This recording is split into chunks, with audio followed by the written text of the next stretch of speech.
Smoking, drinking, and getting high are not the worst habits to develop if you want to sustain peak performance. In fact, quite the contrary, because the occasional smoke, trip, or drink can actually add excitement to your life and break the monotony.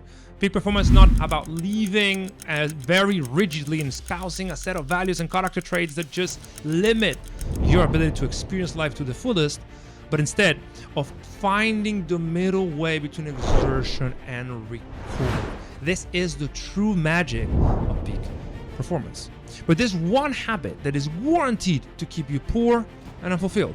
One habit that will weaken your character, destroy your integrity, and prevent you from building anything meaningful in your life. And this is a habit that every single person that is untrained in mental performance eventually falls into, and it creates negative feedback loops that make it very hard to get out of. This video is about how to identify that habit and, more importantly, how to solve it for good.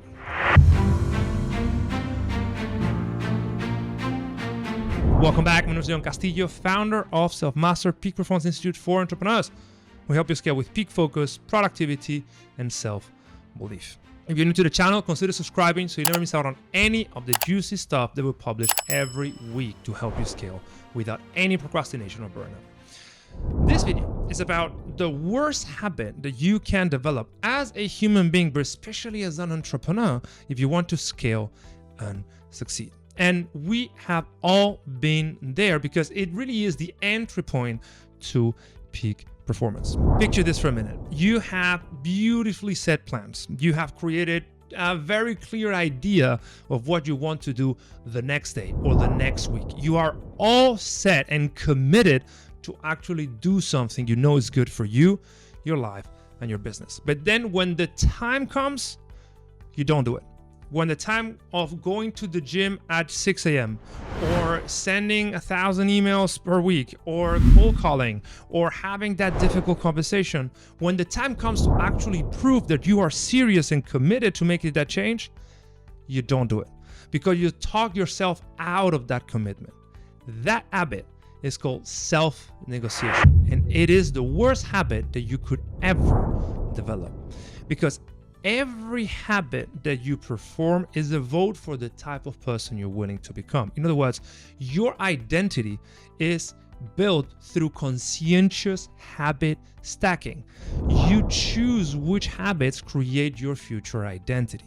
Every time you set a goal in order to perform a habit that you don't end up doing, you are weakening that sense of identity. And in psychological terms, this is called self-integrity. Self-determination theory postulates that we are more bound to work the habits and the thoughts and the beliefs that are aligned with the sense of identity that we have. In other words, we are conscientiously building ourselves with everything that we are doing on any given day.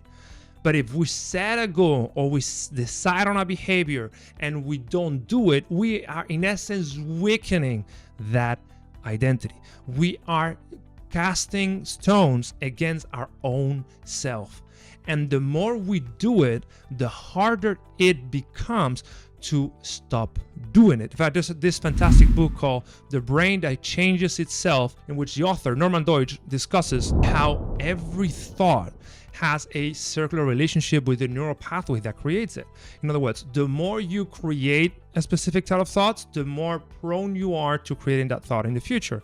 And conversely, the more you fall into a specific habitual pattern, the easier it is to perform that habit in the future. So in essence, every time you negotiate yourself out of a commitment, the easier it is for you in the future to self-negotiate yourself from others' commitment.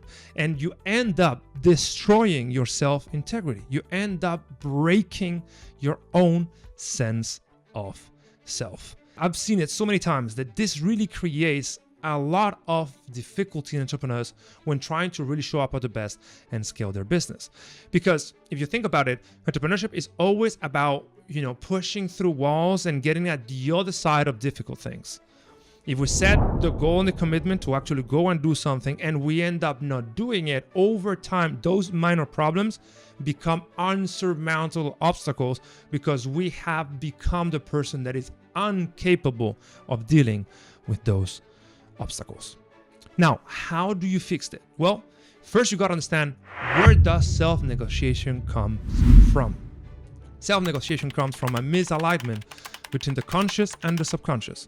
If you consciously want to do something and you create the perfect plan, but you subconsciously fear that you're not good enough, that you won't achieve it, that you're just not at the level you have to be in order to do what you consciously decided on doing, that is when you're going to start self-negotiating. That is a proof that there's friction between the conscious side of the mind and the subconscious side of the mind. So in essence, it is a misalignment between the two sides of the mind. And eventually you solve this by training what I call mental management. Mental management is your ability to discern between thoughts and emotions depending on how useful they are for the situation you are in. Because thoughts and emotions are automatic. They come to you based on specific triggers, based on things that happen in your life that your brain perceives and your mind interprets. But you don't have a choice about what thoughts or emotions pop into your mind. Even if I tell you, think about a beautiful car, there's zillion different types of cars that you may find beautiful, but there's one specific thought that came to your mind, didn't it? So you didn't choose that specific thought of the car. Mental management is the skill of discerning whether whatever thoughts pop into your mind are useful or not useful, and then directing our attention to those that are useful. So self-negotiation is this habit of trusting, of believing, on eventually acting on thoughts that are not aligned with our goals, of thoughts that are not useful. This is why I say it is a mental management problem. So the first thing in order to fix it is to understand that you are not your thoughts and your emotions, that you have a choice about what thought and emotion you pay attention to, and then pay attention to the right thought and emotion. Because cognition, thoughts and emotions, is what eventually leads to behavior. You would only do what you think makes sense for you to do at the time. If you operate at the level of the thoughts, you can create better behaviors. So step one is to realize that this is going on in your head. Realize that you wake up in the morning to go to the gym, but then for whatever reason you talk yourself out of it. Maybe you're tired, maybe you've gone to the gym 3 or 4 times before this week. Whatever bullshit excuse you want to tell yourself, understand that that is exactly a bullshit excuse. It's just your mind. You're subconsciously veering yourself out of the commitments that you set for yourself the day before. So step one is to identify that this is going on. This requires healthy self-awareness, which is trained through meditation. If you want to know how to train it, I have a video meditation here.